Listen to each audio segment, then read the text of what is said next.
प्रेग्नन्सीचा चौथा आठवडा हा अतिशय महत्वाचा आठवडा आहे. या आठवड्याची आपण वाट बघत असतो आणि ह्या आठवड्याच्या शेवटी आपला पिरियड चुकतो जर आपले पिरियड्स नॉर्मल असतील तर, आणि युरिन प्रेग्नन्सी टेस्ट पॉझिटिव्ह सुद्धा येऊ शकते. तर ह्या आठवड्यामध्ये आपला गर्भ फॅलोपियन ट्यूब मधून खाली उतरतो गर्भाशयात आणि गर्भाशयांच्या भिंतीमध्ये रुजला जातो.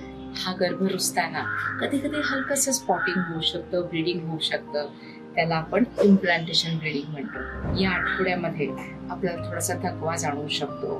कारण काय होतं, एकदा गर्भ रुजला की आपल्या शरीरात HCG नावाचा हार्मोन्स यायला लागतात आणि या HCG हार्मोनमुळे आपल्या शरीरामध्ये बरेचसे बदल घडतात. त्या बदलातला सर्वात महत्वाचा बदल म्हणजे युरिन प्रेग्नन्सी टेस्ट पॉझिटिव्ह येते. ती आहे HCG हार्मोन. आपल्या स्तनांच्यात थोडंसं दुखू शकतं. या आठवड्यामध्ये आपली पाळी मिस झाली किंवा आपल्याला स्पॉटिंग झालं तर आपल्याला युरिन प्रेग्नन्सी टेस्ट करायची आहे.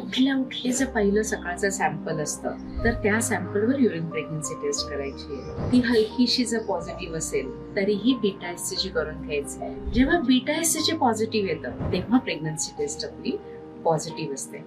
कारण कित्येक वेळेला होतं काय की युरिन प्रेग्नन्सी टेस्ट पॉझिटिव्ह येते हलकीशी, आपल्याला वाटतं प्रेग्नन्सी आहे, पण बीटा HCG निगेटिव्ह असणं ती फॉल्स प्रेग्नन्सी टेस्ट. आपलं बाळ या महिन्यात काही आपल्या जेवणावर वाढणार नाहीये, आपल्या रक्तावर वाढणार असतं. हलकसं जेवण कमी जाणं हे अपेक्षित असतं, कारण आपल्या शरीरामध्ये इतके सारे बदल घडत असतात. आपलं डायजेशन वीक झालेलं असतं. त्यामुळे थोडं कमी जरी गेलं तरी बिलकुल टेन्शन घ्यायचं नाहीये, आपलं बाळ तरीही वाढणार. जेव्हा केव्हा आपलं बीटा HCG 12,000 15,000 पर्यंत जातं तेव्हाच सोनोग्राफीमध्ये आपल्याला बाळ दिसू शकतं. त्यामुळे जस्ट युरिन प्रेग्नन्सी टेस्ट हलकी पॉझिटिव्ह आली, थोडंसं बीटा HCG पॉझिटिव्ह आलं तर लगेच आपल्याला प्रेग्नन्सी दिसणार नाही. त्यामुळे सोनोग्राफीची गडबड नाही करायची. या आठवड्यामध्ये डॉक्टरांनी दिलेलं फॉलिक ऍसिड चालू ठेवायचं. जर त्यांनी प्रोजेस्टेरॉन सपोर्ट दिलेला असेल तर तो आपल्याला कंटिन्यू करायचा आहे आणि लवकरात लवकर आपल्याला